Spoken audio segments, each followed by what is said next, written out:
I mean, eventually somebody probably did it. This was like, no one had fished these places for ever, 1,000 years, man. And the reefs were in perfect condition. There was no damage. It was like, this was like late. Wow. I started probably spearfishing in 1950. I was 10 in 1956. I started when I was 10, 56 in Zanzibar, and I stopped when I left in 64. 8 years, between 10 and 18 when I left. Every weekend, if the wind wasn't turning up the visibility too badly, because it was, trade winds. One for like 2-3 months came from one direction, then 90 degrees, 180 degrees from that direction. Wow. And that's how 500 dhows appeared in front of my house at the end of the crossing of the Indian Ocean from the Gulf. Every year. Wow. And stopped in Zanzibar. And they had these little Arab sailors with loincloths speaking very guttural Arabic.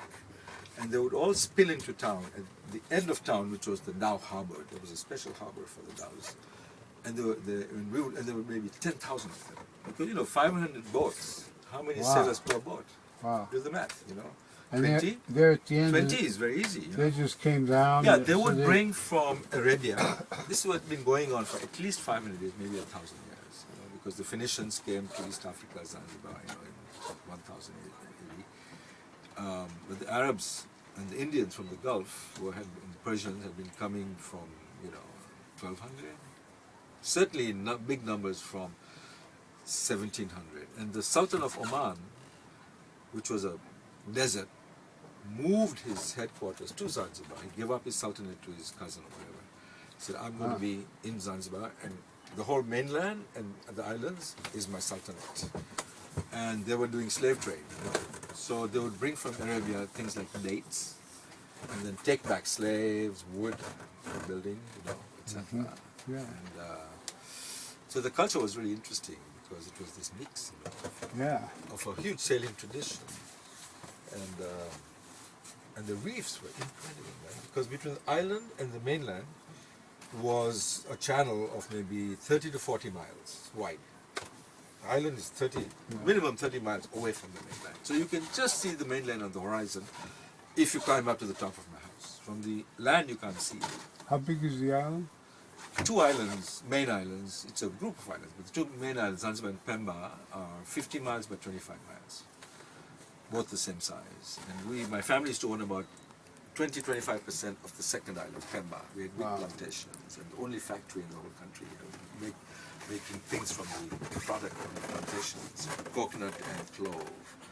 So we would make like soap, we would make rope, and my grandfather had acquired all this land, and, all his 3 kids became lawyers. My mother was one, and his oldest son, who then became the patriarch of the family, was a minister. So after the revolution in Zanzibar in 64, he had to run away. Within 90 days, with the shirt on his back, he left. He went to India, saw the Prime Minister Indira Gandhi, arranged a refugee reception in India of Indians in Zanzibar, which India had never done before. And my father went back as a refugee.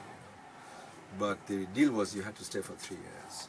Because she didn't want Indira Gandhi for the Indians who were business people to come, go back and forth, and bring lots of stuff, duty-free. Because the deal was you could bring a car like a Mercedes. Normally you'd pay 200% duty in India. It was very close to the country until, 20 years ago. So you buy, Mercedes for 60 grand, you sell it for $200,000, equivalent to Bombay. So you could do that every week. Nice business, huh? So she said, no, you come once, you stay for 3 years, after that you can do what you want.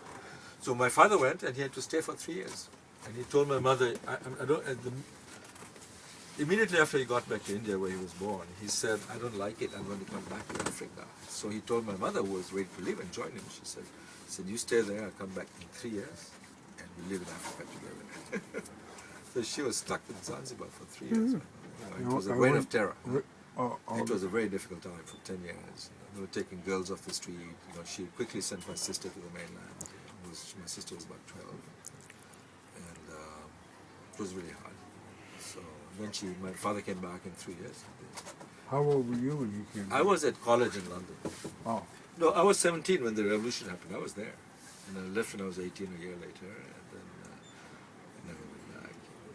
So Arvind, do you mind if I just shot a video of you telling story. numerous stories. Actually, I was going to just do a short one because I like your accent, but then it, segged into another story and another story. So it's like I was completing my round of yeah, established yeah. So which Yeah. Jake and I shared a passion for. yeah, and can And I Is it still okay do. if I share this story?